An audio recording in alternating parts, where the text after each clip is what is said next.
फूल और मनुष्य, इन दोनों का संबंध कुछ वैसा है जैसा पंख और चिड़िया का, जैसा धारा और नदिया का।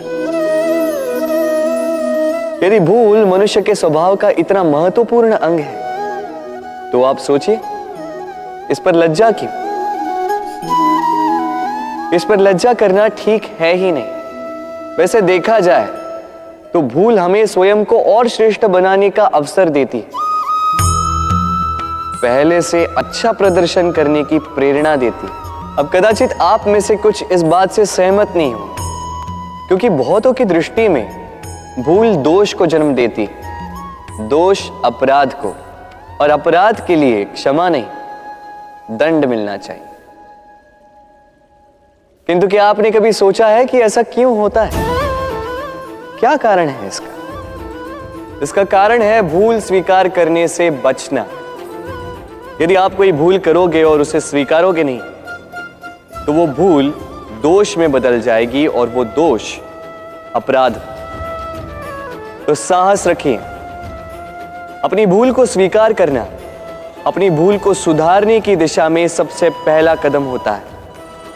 और स्मरण रखिएगा, यदि कुछ अपराध है तो वो है समय पे अपनी भूल ना स्वीकार। इतना सुंदर पुस्तक है, सुंदर आवरण है, सजाए हुए पृष्ठ है,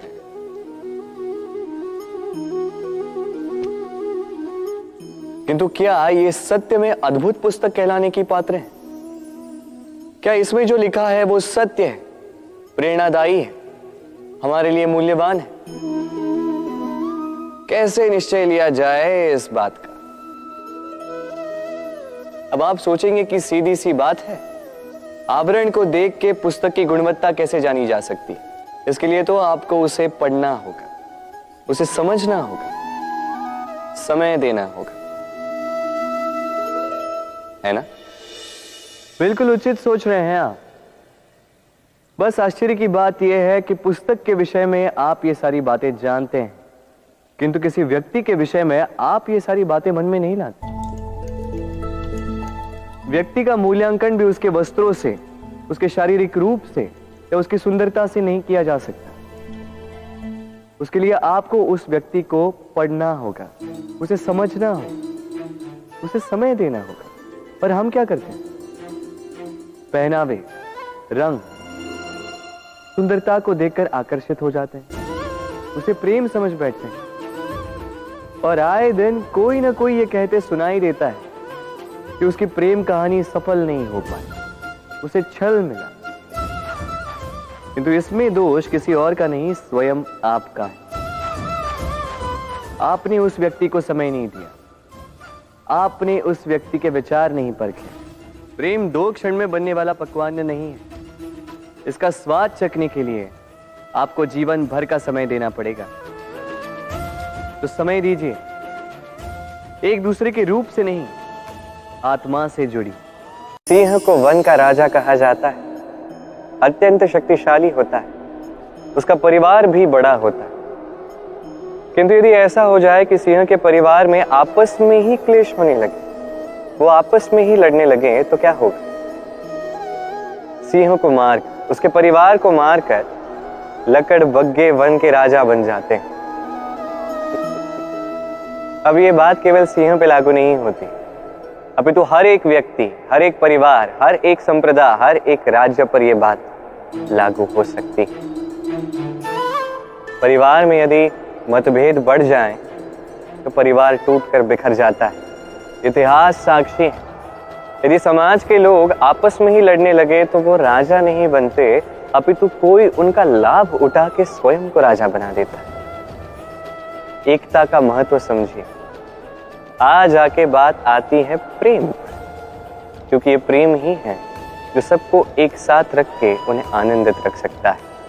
प्रेम से अधिक शक्तिशाली और कुछ नहीं। तो इस प्रेम को मन में जागृत कीजिए, अपने परिवार में लाइए, समाज में लाइए, राज्य में लाइए। वर्षा की ऋतु जब भी आती है मन को आनंद और उल्लास से भर देती।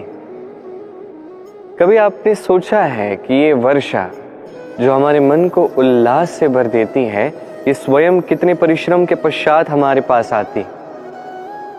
नदी हो, सरोवर हो या समुद्र हो, इसे सूर्य का ताप सहना पड़ता है, वाष्प बनकर उड़ना पड़ता है, आकाश में जाकर कठोर शीत का सामना करना पड़ता है, उस ठंड को सहना पड़ता है। तत्पश्चात ये वर्षा बनकर हम पे बरसती है। किसी की प्यास बुझाती है तो किसी को आस दे जाती। इसी प्रकार हमें भी जीवन में यदि कुछ बड़ा कार्य करना है तो हमें कठोर और निरंतर परिश्रम करने होंगे। और जो व्यक्ति परिश्रम करने के पश्चात, किसी स्थान पर पहुंचने के पश्चात भी विनम्र रहे, वही व्यक्ति अमर हो जाता है। वही वो व्यक्ति होता है जिससे संसार प्रेम करता है। तो सदैव मन में विनम्रता बनाए रखिए। कहते हैं ऐसा कोई अक्षर नहीं है जो स्वयं में एक मंत्र ना हो, ऐसी कोई वनस्पति नहीं जो स्वयं में एक औषधि ना हो, ऐसा कोई मनुष्य नहीं जो किसी कार्य के योग्य ना।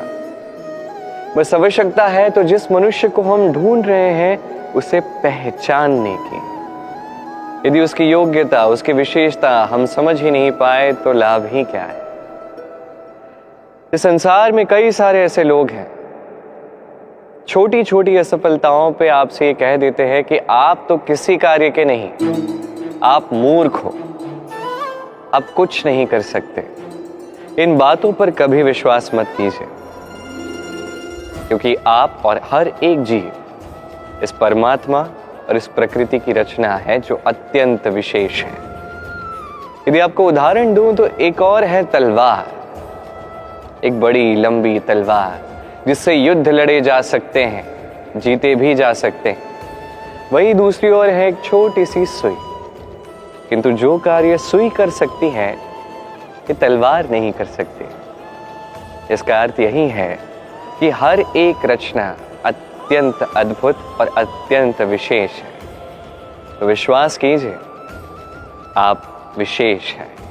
ही में कितना बल होता है ये हम सभी जानते हैं। एक प्रहार और एक विशाल सी दीवार गिर जाती है, किंतु ये तब जब उस हाथी को अपनी शक्ति का अनुमान होता है। यदि उसी हाथी को बंदी बना लिया जाता है तो वही हाथी उसे परतंत्र रहने का अभ्यास हो जाता है। ये परतंत्रता हमारे शरीर को नहीं, हमारे मन को बंदी बना लेती है, और उसका परिणाम ये होता है कि हमारा स्वयं पर नियंत्रण रह ही नहीं पाता। जब स्वयं पर ही नियंत्रण नहीं है तो अपनी ही वास्तविक शक्ति से हमारा परिचय कैसे होगा। इसलिए संसार में सबसे बड़ा आनंद है स्वतंत्रता। ये स्वतंत्रता लाइए अपने विचारों में, इस मन में, अपने इस जीवन में। किसी की बातों में मत आइएगा, अपने विवेक का उपयोग कीजिए और आगे बढ़ते रहिए। जब ये विचार स्वतंत्र होंगे, ये मन, ये जीवन स्वतंत्र होगा, तभी आपकी वास्तविक शक्ति आपके समक्ष आएगी। आपका साहस, आपकी प्रतिभा आप जान पाओगे, तभी जीवन में आगे बढ़ पाओगे। एक नाम है और उन नामों में से एक रणछोड़ भी है। ये बात आप सभी जानते हैं। दाऊ ने भी मुझसे कहा कि ऐसे कैसे तुम रणभूमि को पीठ दिखा के भाग सकते हो कृष्ण। अब वही समय की मांग थी, वही मैंने किया।